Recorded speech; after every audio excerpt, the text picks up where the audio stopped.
आज मैं short video बना रही हूँ आप लोगों के लिए, सुविधा के लिए। अगर आपके पास समय है तो आप विस्तार पूर्वक किताब को पढ़ लें। मैं थोड़ी मदद कर दे रही हूँ इसमें पढ़ने में। अगर समय नहीं है तो एक बार इसे सुन लेना ज़रूर से।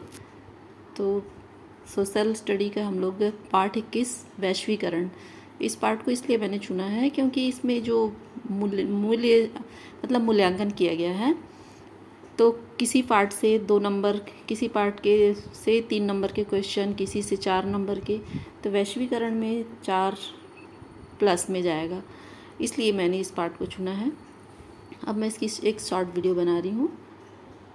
तो क्लास 10th का ये वैश्वीकरण सबसे लास्ट चैप्टर है, ये अर्थशास्त्र का। वैश्वीकरण क्या है? तो सारे विश्व के बाज़ार को एक प्लेटफॉर्म पर लाना, यही है वैश्वीकरण। जितने भी विश्व में देश हैं, व्यापार व्यवसाय एक दूसरे से इसके द्वारा जोड़ा जाना, यही है वैश्वीकरण। चित्र में जैसा कि देख रहे हो, ये रायपुर का सिटी मॉल है ये। तो बाज़ार में बहुत सारी चीज़ें आती हैं। अब जुड़ते कैसे हैं वैश्वीकरण में, एक दूसरे से जुड़ा? तो इंटरनेट से जुड़ा हुआ है।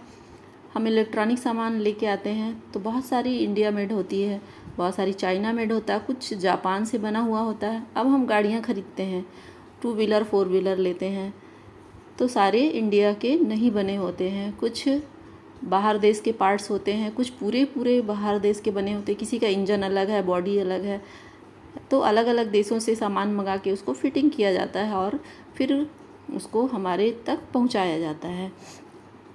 हम ब्रांडेड कपड़े किसे कहते हैं? जो विदेशों से मंगाया जाता है, तो उसकी रेट बढ़ जाता है क्योंकि आयात कर उस पर लगता है, तो टैक्स लगने के बाद उसका कीमत बढ़ जाता है। ये हो जाता है ब्रांडेड कपड़ा। तो यही है विश्व बाज़ार। हम कपड़े लेते हैं, जूते लेते हैं, मोबाइल फ़ोन लेते हैं, टीवी खरीदते हैं।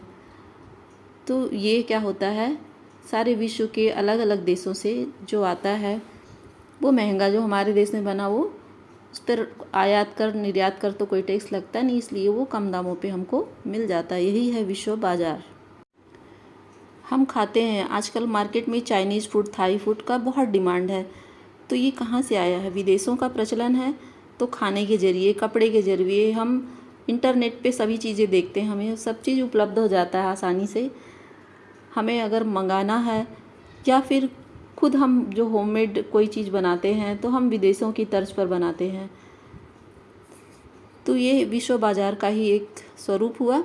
अब हम इसमें देखते हैं अंतर्देशीय उत्पादन, जो अपने ही देश में बनाया जाए, वो होता है अंतर्देशीय निर्माण।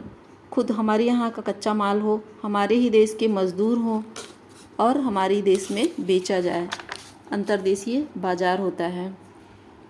अब अंतर्देशीय बाज़ार में विदेशों की भाषा सीखकर, ये देखिए चित्र में जैसे दिया कॉल सेंटर, तो विदेशों से नेट के ज़रिए बहुत सारी चीज़ों का आदान प्रदान होता है। जैसे हम ऑनलाइन शॉपिंग करते हैं, मंगाते हैं, तो हमारे देश से भी बाहर देश जाता है बहुत सारा चीज़, तो विदेशों की भाषा सीखते हैं। और भी चीज़ भी बहुत सारी होती है, और ज़्यादातर अंग्रेजी का प्रचलन इसलिए बढ़ा है, ये इंटरनेट के बहुत काम आता है, क्योंकि सभी देशों में ये चलता है, और हिंदी तो बस हमारे भारतवर्ष में और कुछ अन्य देशों में ही चलता है।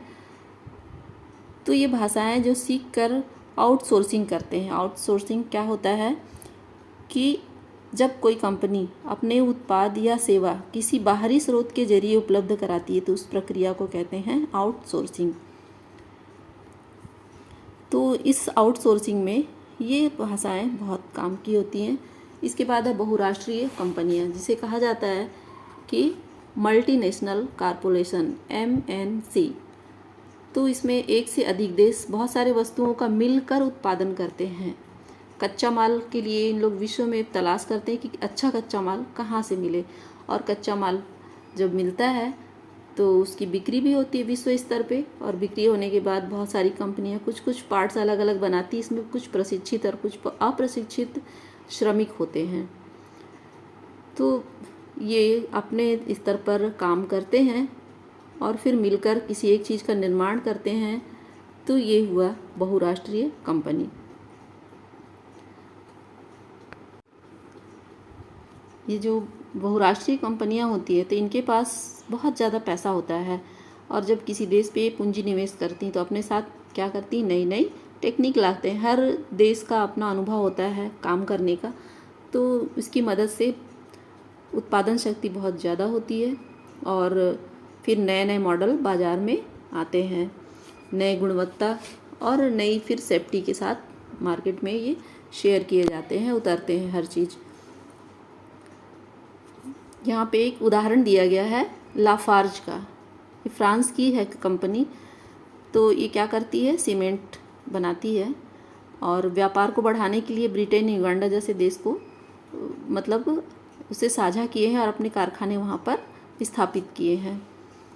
अब भारत में 1999 में टाटा स्टील सीमेंट, 2001 में रेमंड सीमेंट की फैक्ट्रियाँ का अधिग्रहण कर मतलब खरीद कर इसका उत्पादन कार्य शुरू किया गया, और दोनों ही कंपनियां जो हैं टाटा स्टील और रेमंड दोनों ही छत्तीसगढ़ में हैं। और कच्चा माल जिसे लाइमस्टोन कहा जाता है तो ये हमारे यहीं छत्तीसगढ़ में ही उपलब्ध था, तो इसका भी व्यापक बाज़ार पूरे विश्व में लाफार्ज और जो टाटा का है ये बहुत चल रहा सीमेंट। तो इस तरह कपड़े, जूते, खिलौने सब किसी किसी देश में बनता है और फिर अपना ब्रांड लगा के इसको विश्व बाज़ार पे बेचा जाता है। तो वैश्वीकरण यही है। विश्व बाज़ार मतलब वैश्वीकरण। तो इसे किस तरह लिखेंगे वैश्वीकरण को, कि विभिन्न देशों के बीच परस्पर संबंध और तीव्र एकीकरण की प्रक्रिया को ही वैश्वीकरण कहा जाता है। अधिक से अधिक वस्तुएं, सेवाएं, निवेश और प्रौद्योगिकी का आदान प्रदान ही वैश्वीकरण कहा जाता है। वैश्वीकरण के कारक प्रौद्योगिकी। तो विश्व बाजार से जुड़ने का सबसे प्रमुख कारण है प्रौद्योगिकी। प्रौद्योगिकी में सूचना एवं संचार प्रौद्योगिकी ICT, information and communication technology, ये महत्वपूर्ण भूमिका निभाती है। हम एक जगह से बैठ के ही सारे विश्व की सूचनाएं आदान प्रदान करते हैं, हमें क्या कहाँ लेना है, कहाँ क्या हो रहा है, तो ये सबसे बड़ा कारक है। तो इसमें प्रमुख घटक है वैश्वीकरण का प्रौद्योगिकी। प्रौद्योगिकी यही होता है ना, किसी चीज़ों का उत्पादन करना और एक जगह से दूसरी जगह लेन देन करना, तो सबसे पहला प्रमुख कारक है। इसके बाद है विदेशी व्यापार और विदेशी निवेश का उदाहरण। विदेशी व्यापार और विदेशी निवेश ये दो अलग चीज़ें हैं। विदेशी व्यापार मतलब हमारे देश में कोई भी चीज़ कच्चा माल यहीं का होना और उत्पादन भी यहीं पर करना और उसे अन्य देशों में बेचना। इसके बाद है विदेशी निवेश। विदेशी निवेश में विदेशों में कोई भी देश किसी अन्य देश में जब जाकर वहाँ कच्चा माल तलाशता है और वहीं पर उसका उत्पादन करता है, तो ये होता है विदेशी निवेश। तो विदेशी व्यापार और विदेशी निवेश में ये दोनों फर्क हुआ। भारत में वैश्वीकरण का प्रभाव। अब जहाँ वैश्वीकरण होता है किसी भी चीज़ का, तो प्रतिस्पर्धा सबसे पहले सामने आती है। तो भारत इस प्रतिस्पर्धा में पीछे नहीं है। विदेशी व्यापार जब से करने लगा है तो सबसे ज़्यादा प्रौद्योगिकी और उत्पादन प्रणाली में निवेश किया है ये, और खासकर सूचना और संचार प्रौद्योगिकी की कंपनियों के लिए नए नए अवसरों का सृजन किया है।